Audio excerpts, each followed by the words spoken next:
굉장히 사이가 좋은 커플이 있었는데 늘 서로가 서로에게 사랑한다고 고백하는 그런 대단한 커플이었습니다. 남자 이름을 철수라고 하고 여자의 이름을 영희라고 해보겠습니다. 철수가 어느 날 길을 가는 길에 저 멀리서 영희가 보이는 겁니다. 반가운 마음에 달려가려는데 자세히 보니까 영희 옆에 어느 한 사람이 보이는 겁니다. 누구지 하면서 이렇게 영희한테 가니까 이게 웬걸 영희가 처음 보는 어떤 남자랑 팔짱을 끼고 걸어가고 있던 겁니다. 지금 영희가 살 수 있는 길은 그 옆에 있는 남자가 친오빠 내지는 친동생 혹은 친척이어야만 되는 상황입니다. 일단 철수는 침착하게 영희에게 묻습니다. 옆에 남자 누구야? 뭐 친오빠야? 아니 뭐 친동생? 아니 뭐 친척? 그런데 갑자기 영희가 뭐라고 이야기하냐면 이렇게 이야기를 하는 겁니다. 친척도 아니고 친동생 친오빠도 물론 아니야. 그냥 요즘 내가 그냥 만나는 옆집 오빠야. 옆집 오빠가 너무 멋있어가지고 방금 같이 막 영화관 데이트하고 왔어. 잘했지? 야, 너 나한테 매일마다 사랑한다고 말했던 건 거짓말이었어? 무슨 소리야? 철수야, 나는 너를 지금도 사랑해. 오늘도 사랑하고 내일도 사랑하고 앞으로도 영원히 너만을 사랑할 거야. 그런데 나는 너 만나면서 물론 옆집 오빠도 만나긴 할 거야. 근데 난 널 사랑해. 그래도 오해하면 안 돼. 나는 옆집 오빠보다 너를 더 사랑하긴 해. 이건 오해하지 않았으면 좋겠어. 알겠지? 제가 이게 앞서 말씀드린 이유를 알겠죠? 이게 제 이야기 매우 곤란하신다고네. 제가 지어낸 어떤 이야기지만 이런 사람이 실제 한다면 이거 굉장히 곤란한 이야기죠, 그렇죠?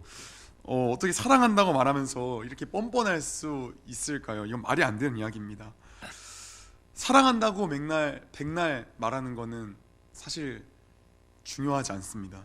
물론 그렇다고 해서 표현하지 않으면 안 됩니다. 표현해야 됩니다. 그런데 제 아무리 표현이 많아도 행동이 없으면 그 말에는 아무런 의미가 없습니다. 사랑하면 그에 맞는 행동이 같이 수반되어져야 합니다. 사랑하면 움직이게 됩니다. 신앙도 마찬가지입니다. 우리가 하나님을 아무리 사랑한다 고백해도 그에 맞는 행동이 없으면 그건 사랑하는 게 아닙니다. 하나님을 사랑하면 그에 맞는 행동이 수반되어야 합니다. 제가 앞서 말씀드린 예화를 생각하면서 이어보면 당연한 거죠, 그렇죠? 하나님을 사랑한다면 그렇다면 우리가 우리의 삶 가운데 어떤 삶이 따라와야 되는 걸까요? 어떤 삶이 수반되어져야만 하는 걸까요? 같이 우리가 이걸 좀 본문을 통해서 살펴봤으면 좋겠습니다. 먼저 우리 말씀 3, 4절 말씀을 좀 같이 성경책으로 좀 같이 보겠습니다. 3, 4절 말씀을 보시면은 이렇게 기록되어 있습니다. 우리가 그의 계명을 지키면 이로써 우리가 그를 아는 줄로 알 것이요. 이렇게 먼저 기록이 되어 있습니다. 3절에. 자, 그의 계명에서 그가 누구일까요?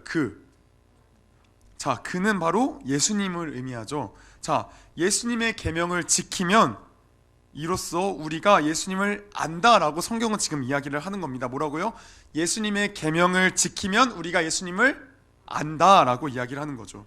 자, 반면에 예수님을 안다라고 너가 이야기를 하면서도 예수님의 계명을 지키지 아니하면 그가 어떤 자라고 지금 성경은 이야기하죠. 4절에 거짓말하는 자요 또 진리가 그 속에 있지 아니하되. 자, 다시 말해서 예수가 그 안에 지금 없다, 너는 지금 거짓말하는 거다라고 이야기를 하는 겁니다. 너가 예수의 계명을 지키고 있니? 지키지 않니? 지키지 않다면 너는 거짓말하는 거다. 너가 예수가 내 안에 있다 말하면서도 그의 계명을 지키지 않으면 너는 그 안에 예수가 없는 거다라고 이야기를 하는 겁니다. 그러니까 이건 쉽게 말해서 앞선 예와 같은 맥락이죠. 연인에게 사랑한다고 말을 하면서 다른 사람과 꽁냥거리고 있는 겁니다. 사랑한다라는 말은 지금 다시 말해 거짓말인 거죠. 즉 예수님을 안다라는 거, 사랑한다라는 건 예수님의 계명을 지킨다라는 것을 지금 본문에서 이야기를 하고 있는 겁니다. 자, 그러면은 5, 6절도 우리 같이 한번 살펴보겠습니다. 5, 6절도 3, 4절과 거의 동일한 메시지입니다. 자, 5, 6절 말씀 우리 같이 한번 읽겠습니다. 시작. 누구든지 그의 말씀을 지키는 자는 하나님의 사랑이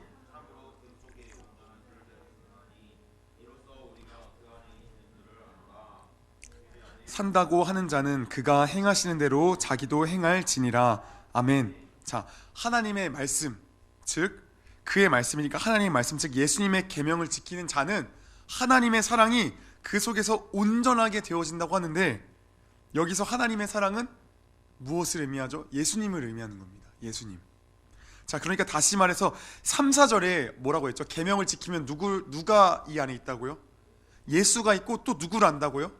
예수님을 알게 되어진다고요. 그러니까 이 5절의 말씀은 이것을 반복해서 지금 이야기를 하고 있는 겁니다. 예수님의 계명을 지키면 그 안에서, 이 안에서 예수가 더욱 온전하게 될 것이다. 그 예수를 더욱더 알아가게 되어질 것이다 라고 이야기를 하는 겁니다. 자, 그러면서 6절에 한 번 더 이야기를 반복합니다. 뭐라 기록되어 있죠? 그가 행하시는 대로 자기도 행할지니라. 너희가 예수 안에 산다고 하면 예수께서 행하시는 대로 너희가 행해야 한다. 즉 예수님의 계명을 지켜야 한다 이야기를 하는 겁니다. 지금 3절부터 6절까지의 말씀을 짧게 봤는데 지금 동일한 말씀들이 지금 총 몇 번 반복되냐면 3번가량 반복되고 있습니다. 동일한 메시지가 지금 3번 반복되고 있어요. 자, 너희가 예수님을 믿는다 말하면 그의 계명을 지켜야 한다. 이걸 지금 3번 반복하고 있는 거예요, 요한 사도가. 자, 그렇다면 우리가 아까도 말했지만 예수님의 계명이 그렇다면 무엇일까요? 예수님의 계명을 지켜라 이야기를 하고 있는데, 그렇다면 우리가 지켜야 할, 하나님을 사랑한다고 말한다면 우리에게 수반되어야 할 그 삶의 태도는 과연 무엇일까요? 바로 그 말씀, 바로 그것은 9에서부터 10절까지 나와 있습니다. 9절부터 10절. 자, 9절부터 10절까지 말씀 같이 한번 또 읽어보도록 하겠습니다. 함께 읽습니다. 빛 가운데 있다 하면서 그 형제를 미워하는 자는 지금까지 어둠에 있는 자요, 그의 형제를 사랑하는 자는 아멘. 자, 예수님의 계명이 지금 무엇이라고 성경은 이야기를 하고 있죠? 9절부터 10절까지 지금 무엇이라고 이야기하고 있을까요? 예수님의 계명을 지키는 것이 바로 형제를 사랑하는 것이 예수님의 계명이다라고 지금 밝히고 있는 겁니다. 자, 여기서 형제라고 할 때 누구를 이야기하는 걸까요? 자, 제가 친누나가 지금 2명 있는데 그 누나들을 이야기를 하고 있는 걸까요? 그거 아닙니다. 가족 구성원을 이야기하는 게 아니라 예수 믿는 모든 이들을 지금 총칭하는 거예요. 자, 그러면 여기 안에 지금 우리 여기 있는 모두가 지금 형제일까요? 아닐까요? 네, 여기 있는 모두가 지금 형제인 겁니다.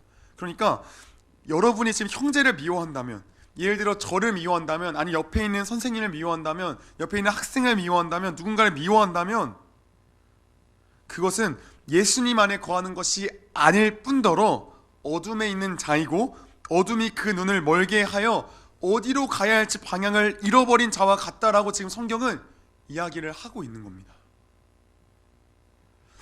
그러나 형제를 사랑한다라면, 형제를 너희가 사랑하면, 저를 사랑하면, 여러분의 옆에 있는 선생님을, 학생을, 권사님을 사랑한다면 그는 빛 가운데 거하는 자다라고 이야기를 하고 있는 겁니다. 하나님을 사랑한다라면 지금 무엇을 우리가 해야 한다라고 지금 성경은 이야기하고 있습니까? 형제를 사랑해라 라고 이야기를 하고 있는 겁니다. 하나님을 사랑한다라면 너희 안에, 너희 모습에 형제 사랑하는 모습이 있어야 한다. 이걸 기억해야 한다 라고 하는 겁니다. 중요한 것은 이겁니다. 형제를 사랑하기에 내가 하나님을 사랑하는 게 아닙니다. 형제를 사랑하니까 내가 이렇게 하니까 하나님 사랑해, 이런 게 아닙니다. 이런 게 아니라, 이걸 좀 혼돈하면 굉장히 곤란스러워집니다. 형제를 사랑한다라는 거는 내가 하나님을 사랑하게 될 때 그냥 자연스럽게 나타나는 그런 현상들입니다. 내가 승배를 사랑해, 내가 승배한테 이런 걸 해줬어, 이러니까 나 하나님 사랑한 자야, 이런 게 아니라 하나님을 사랑하니까 승배에게 이런 것도 해주고 승배에게 더욱더 연락도 하고 이렇게 하는 겁니다. 이걸 혼돈해서는 안 됩니다. 형제를 사랑하는 것이 무엇입니까? 하나님을 사랑할 때 나타나는 자연스러운 증거와도 같습니다. 자, 그렇다면은 우리 여러분에게 질문 드립니다. 형제를 지금 사랑하고 계십니까? 형제를 지금 사랑하고 계십니까? 여러분의 삶 가운데 그 형제를, 예수 믿는 그 지체를 사랑하고 계십니까? 제가 이번 한 주간 좀 살면서 이 말씀을 묵상하면서 깨달은 것 하나가 있습니다. 그건 뭐냐면은, 제가 제 3자는 쉽게 그게 됩니다. 제가 성격이 되게 그냥 가는 대로 가자 이런 성격이다 보니까 제 3자는 잘 해요. 그거를 나름 잘한다고 생각을 해요. 그런데 저랑 좀 관계가 좀 친밀해지면 친밀해질수록 제가 요구하는 벽이 좀 있더라고요. 사랑이라는 게 뭐죠? 사랑이라는 게 먼저 사랑이 뭐죠? 자기 희생, 섬김, 봉사. 그냥 그 사람을 내가 어떤 기준을 가지고 내가 들이대고 내가 너를 사랑할게 이런 게 아니라 너가 뭐 재산이 이 정도 있어? 그럼 내가 너를 사랑해 줄게 이런 게 아니라 그냥 너를 있는 그대로 사랑해 줄게. 내가 너를 있는 그대로 섬겨주고 있는 그대로 내가 그냥 나 자신을 희생해 너를 섬길게. 이런 게 사랑이죠. 그런데 제가 저랑 가까워지면 가까워질수록 그 사람들을 향해서 사랑이 아니라 기준점을 들이밀고 있더라고요. 저랑 가까워지면 가까워질수록 좀 그 사람이 나의 기준치에 조금만 못 미치면 되게 실망 많이 하더라고요. 제가 사실 그걸 몰랐거든요. 그런데 이번 주 말씀 묵상하면서 그걸 보여지더라고요. 형제를 별로 그렇게 사랑하지 않더라고요. 여러분, 형제를 사랑하지 않는다라는 거는 예수님과 관계가 지금 가깝지 않다라는 겁니다. 여러분 안에 지금 누가 계시죠? 여러분 이 안에 지금 누가 계시죠? 승배 안에 지금 여기 누가 계시죠? 성령님이 계시죠. 그쵸? 제 안에 성령님 계세요. 그런데 형제를 사랑하지 않을 때 그때 성령님은 그냥 한쪽에 계시는 거예요. 지금 내 안에 계시거든요. 그런데 내 안에 집 가운데 그냥 창고에 지금 가만히 계시고 있는 거예요. 그 키를 가지고 계셔야 되는데 키를 가지고 계신 게 아니라 그냥 한쪽 모퉁이에 그냥 계신 거예요. 여러분, 하나님을 알면 알수록 깨닫는 것이 무엇일까요? 놀랍게도 하나님을 알면 알수록 깨달아지는 것이 무엇이냐면 나의 죄인됨이에요. 나의 죄성이에요. 하나님을 알면 알수록 오히려 뭔가 생각되어질 때 내가 좀 괜찮은 사람처럼 여겨지고 의로운 사람처럼 여겨질 것 같고 좀 홀리홀리하게 여겨질 것 같고, 그런데 사실 하나님을 알면 알수록 그런 게 전혀 없어요. 진짜 전혀 없어요. 하나님을 알면 알수록 깨달아지는 것은 나라는 인간이 진짜 이렇게 답이 없었나? 나라는 인간이 정말 죄로 인해서 이렇게도 더러웠나? 이걸 날이 가면 갈수록 알게 되어집니다. 왜일까요? 하나님 너무 깨끗하신 분이다 보니까 그분께로 가면 갈수록 나의 이 죄의 어두움이 더욱 밝히 조명되어지기 때문에 하나님과 가까워지면 가까워질수록 나의 죄인됨과 나의 죄성들이 너무 선명하게 보여지는 거예요. 그래서 어느 한 선교사, 이름도 모를 부족에게 선교하러 갔을 때 그들과 정말 날마다 집에서 자지 못하고 들판에서 잘 때도 있고 그들과 동일시하려고 그들과 함께 하려고 정말 낮아졌는데 그가 한 일기장을 살펴보면 뭐라 기록되어 있냐면은 나는 여전히 죄인이다. 나는 정말 쓰레기만도 못한 인간이다. 이런 게 적혀 있더라고요. 자, 여러분, 그렇다면 생각해 보면 좋겠습니다. 하나님과의 관계가 깊어져서 내가 정말 쓰레기만도 못한 인간이라는 사실을 깨닫게 된다면, 내가 정말 구제불능한 그런 인간이라는 사실을 깨닫게 된다면 형제와의 관계가 어떻게 변화가 될까요?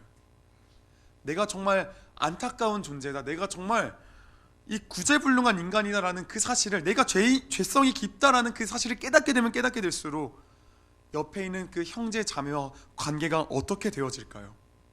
더 나빠질까요? 아니면 더 좋아질까요? 더 좋아지게 됩니다. 나빠질 수가 없습니다. 왜 그런지 아세요? 사람을 여러분 왜 미워할까요? 사람을 왜 미워할까요? 사람을 미워하는 이유는 간단합니다. 사람은 각자 자신만의 그 기준점이 있습니다. 바운더리가 있습니다. 자신만의 이 기준을 넘어서면 괜찮은 사람이에요. 그런데 이 기준을 넘지 못하면 안 괜찮은 사람이에요. 그쵸? 우리 초등학교 때 생각만 해도 요즘 초등학생들 기준점 이렇게 한다고 하더라고요. 임대아파트랑 임대아파트 아닌 아파트 이렇게 나뉜다고 하더라고요. 뭐 다 그런 건 아니겠지만 그것도 바운더리잖아요. 그쵸? 임대아파트인 애들은 내 기준점을 못 넘은 애들, 그리고 집을 산 애들은 내 기준점을 넘은 애들. 사람마다 바운더리가 있어요. 기준점이 있어요. 그런데 하나님 앞에서 나라는 사람의 이 죄를 보게 되면 이 바운더리가 어떻게 될까요? 점차 무너지게 되는 거예요. 옛날에는 이 내 기준점에 50 정도 되는 사람이 나의 분노를 막 일으켜가지고 50 정도 되는 사람과 철천지 원수처럼 지냈는데 하나님과 더 깊이 교제하면 교제할수록 나의 죄를 깨닫게 되다 보니까 이제는 그 사람에게 더욱이 고맙게 여겨지는 거예요. 와, 저 같은 벌레만도 못한 사람과 상대해 주셔서 감사합니다.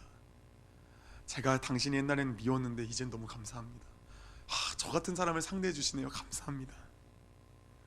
그래서 50대는 사람들을 사랑하게 되죠. 그런데 10 정도 되는 사람은 여전히 나를 막 분노하게 합니다. 그러나 점점 더 그 사랑을 알면 알아갈수록 그 바운더리가 점점 무너지게 되는 겁니다. 그래서 그때는 10 정도 되는 사람도 괜찮은 겁니다. 괜찮은 겁니다. 그래서 형제를 사랑하는 것이 내가 하나님과의 관계가 어떤지에 대한 지표가 되어진다라는 겁니다. 사랑하는 여러분, 형제를 사랑합니까? 형제를 사랑하고 계십니까? 형제를 사랑하지 못하고 계신다면 하나님과 우리는 가까워져야 됩니다. 제가 이번 주에 그걸 많이 느꼈습니다. 저 사실은 좀 어느 정도 빛 가운데 살고 있다 생각했는데 이번 말씀 묵상하면서 경험되어지는 것은 난 어둠 덩어리구나.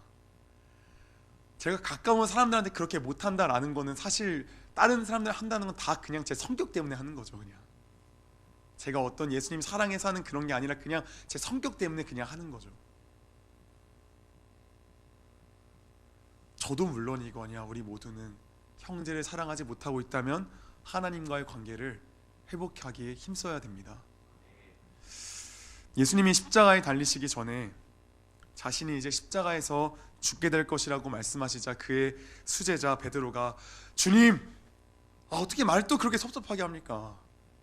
저 이 11명의 제자들은 다 예수님 버릴지라도 나 베드로만큼은 당신을 따르겠나이다.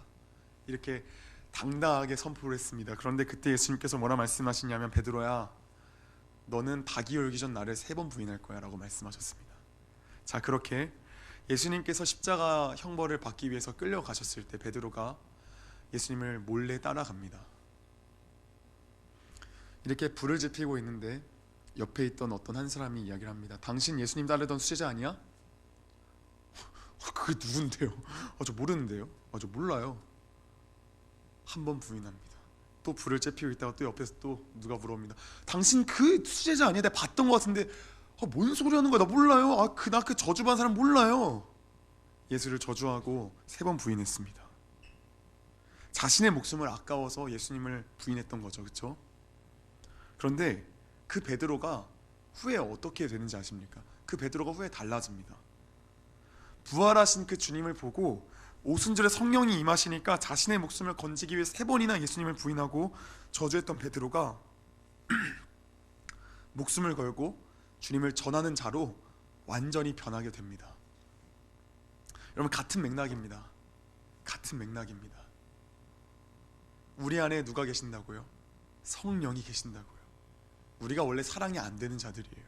우리가 원래 주님조차도 그렇게 부인하던 자들이었잖아요. 그래서 우리가 이웃조차도 사랑이 잘 안 되는 자들인데 우리 안에 누가 계신다고요? 성령이 계신다고요.